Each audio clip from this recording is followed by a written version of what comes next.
Hi guys, வணக்கம். இனிய பொன்மொழிகளே எல்லோருக்கும் வணக்கம். Okay guys, welcome back to Newlands video channel. Okay guys, இன்றைக்கி என்ன வீடியோ நம்ம ரியாக்ட் பண்ண எடுத்துகிட்டு வந்திருக்கோம்னு பார்த்தீங்கன்னா, எனக்கென யாரும் இல்லை. அதாவது நம்ம பிரதீப் ரங்கநாதன் இருக்கார்ல, ஸோ அவரோட லவ் இன்சூரன்ஸ் அது கம்பெனி சி தானே வரும், அது ஏன் கே இருக்குது? கோம்பெனி அது எப்படி படிக்கிறது? அப்படி தான் சொல்லிகிட்டு இருக்காங்க. கோம்பனின்றாங்க. ஏன்னா அது வந்து எல்ஐசி, அதாவது லைஃப் இன்சூரன்ஸ் கம்பெனியா, அப்படி தான் வந்துருக்கணும். ஸோ எதுக்கு கேன்னு பார்த்துறாங்கன்னு தெரியல. ஸோ அது எதுக்கு லைஃப் இன்சூரன்ஸ் கம்பெனி, ஓகேவா? அந்த படத்தில் வர பாட்டு. ஆனால் இது வந்து இந்த பாட்டு வந்து 2015 வந்து நம்ம அனிருத்தோட ஒரு ஆல்பமாக தனியாக ரிலீஸ் பண்ணியிருந்தாரு. ஸோ அந்த ஆல்பம்க்கு வந்து அது வந்து அந்த ஆல்பம் வந்து என்னோட டார்க் ஷேட் ஆஃப் மெமரிஸ், ஓகேவா? ஸோ அதை பற்றி நம்ம பேசுவோம். இந்த பாட்டை பற்றியும் நம்ம பார்த்துட்டு விஷுவலாக ஒரு எடிட்டிங் பண்ணியிருப்பாங்க கண்டிப்பாக. ஸோ அது எப்படி இருக்குன்னு பார்த்துட்டு வீடியோ சாங் இல்லை, மியூசிக் வீடியோ சாங். ஆமாம். ஸோ அதை பார்த்துட்டு நம்ம அதை பற்றி இன்னும் நிறைய பேசுவோம். Okay, let's jump into the video. The rowdy pictures.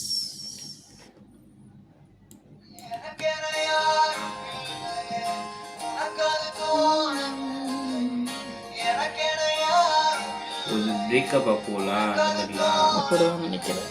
எங்கேயும் வெளிநாட்டுக்கு தாண்டி போகும் காதலி கை மீறி போகுது என் விதி, நகராமல் நின்று போகுமே வாழ்க்கையின் கதி. கடல் தாண்டி போகும் காதலி கை மீறி போகுது என் விதி, நகராமல் நின்று போகுமே வாழ்க்கையின் கதி. பாதி காதல் தந்த பெண்ணே நீதியும் வேண்டும், போன பின்பு எங்கள் வனமோ இருண்டுதான் போகும். அதுவே போதும், மறந்திரு என்று நீ சொல்லி நேர்ந்தால் உயிரே போகும். எனக்கென யாரும் இல்லை, உனக்கு அது தோணவில்லை. எனக்கென யாரும் இல்லை, உனக்கு அது தோணவில்லை.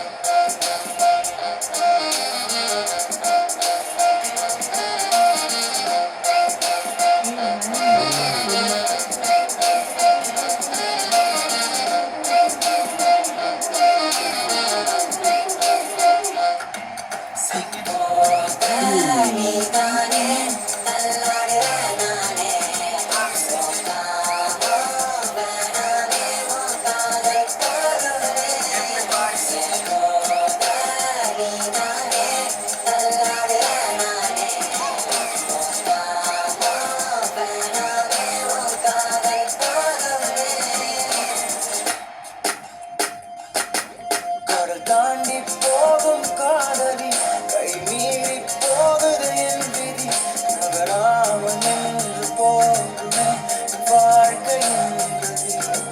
கடல் தாண்டி போகும் காதலி கை மீறி போகுது என் விதி, நகராமல் நின்று போகுமே வாழ்க்கையின் கதி. பாதிக்காத தந்த பெண்ணே நீதியும் வேண்டும், போன பின்பு எங்கள் வனமோ இருண்டுதான் போகும். காத்திரு என்று நீ சொல்லி போனால் அதுவே மேட்ரிக்ஸ் படம் வரும் என்று நீ சொல்லி நேர்ந்தால் உயிரே போகும். எனக்கென யாரும் இல்லை, உனக்கு அது தோணவில்லை. எனக்கென யாரும் இல்லை, உனக்கு அது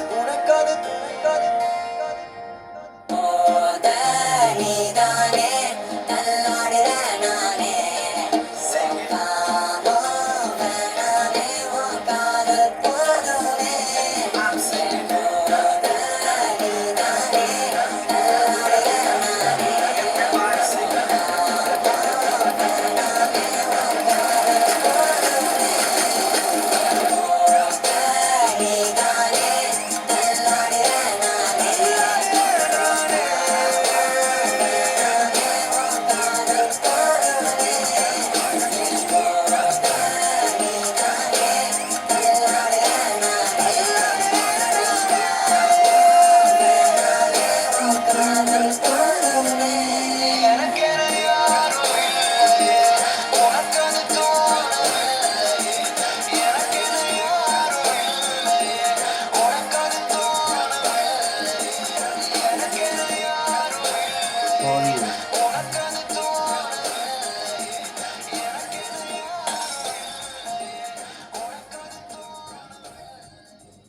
காய்ஸ் வீடியோ வந்து நான் தான் சொன்னேன்ல, வீடியோ அந்த பாட்டு வந்து நம்ம முன்னாடி நிறைய வாட்டி நம்ம கேட்டிருக்கோம். ஸோ ஆனால் வீடியோவோட பார்க்கும்போது இது வந்து எப்படி அந்த வீடியோ இது பண்ணியிருக்காங்கன்னா பிளான் பண்ணியே பண்ணியிருக்காங்க. அவங்க வந்து பாட்டை மறந்துட்டு அந்த வீடியோக்குள்ளே போயிடணும் அப்படின்ற ஒரு பிளானிங்லே பண்ண மாதிரி இருந்துச்சு. ஸோ உண்மையிலே அதான் எடிட்டர் அட்டகாசமாக பண்ணி வச்சிருக்காரு அந்த விஎஃப்எக்ஸ் விஷயத்தெல்லாம். உண்மையிலே சொல்ல வேறு லெவலில் இருந்துச்சு.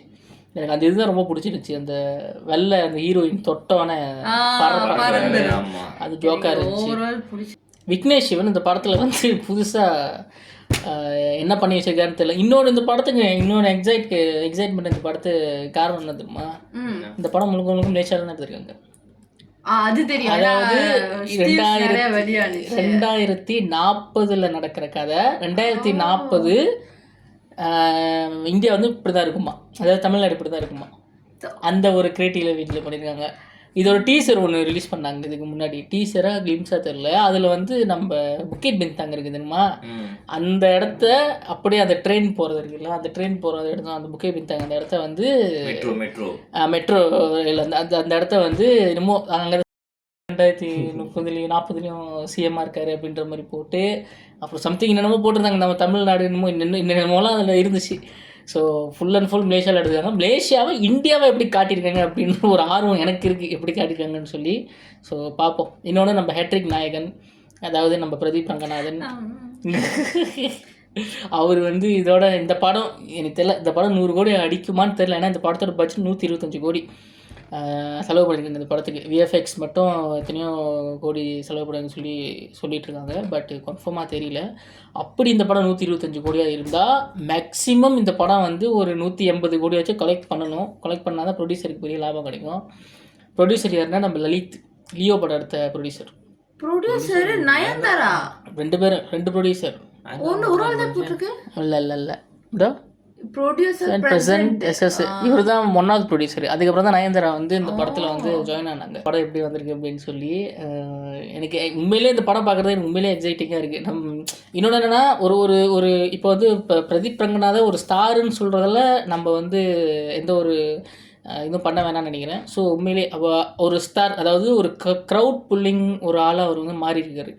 ஸோ இப்போ அவரை வச்சு ஒரு படம் பண்ணிட்டீங்க அப்படின்னா ஆடியன்ஸ் வந்து தன்னாலே வந்துடுவாங்க, தேட்டருக்கு எல்லாருமே வருவாங்க, கண்டிப்பாக வருவாங்க. வந்த இடத்துல விக்னேஷ் சிவனா ஒரு டைரக்டர் வந்து எவ்வளோ நம்மளை சாட்டிஸ்ஃபை பண்ண போகிறாரு.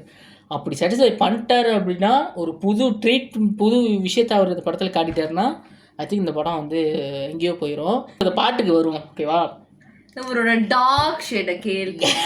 Dark shade. ஆமா டார்க் ஷேட் தான் உண்மையிலே சொல்றேன். 2015 ரிலீஸ் ஆன இந்த பாட்டு நான் வந்து ஆக்சிடென்ட் ஆகி ஒரு வருஷம் நான் படுத்த படுக்கையாக இருந்தேன். வீட்டிலே படுத்த படுக்கையாக தான் இருந்தேன். ஃபுல்லாக வந்து எனக்கு ஆஃப் பாடி வந்து பேரலைஸ் ஆகி படுத்த படுக்கையாக இருந்தேன். அந்த டைமில் வந்து இந்த பாட்டு ரிலீஸ் ஆனிச்சு. லைக் ஒரு பாட்டு கேட்டால் நம்ம டைம் ட்ராவல் பண்ணி போவோம் அப்படின்னு சொல்லுவாங்களே. ஸோ இந்த பாட்டு கேட்கும் போது தான் என்னோடய பேட் மெமரிஸ் தான் எனக்கு வந்து அந்த ஒரு வருஷம் வந்து எனக்கு ஒரு மறக்க வேண்டிய ஒரு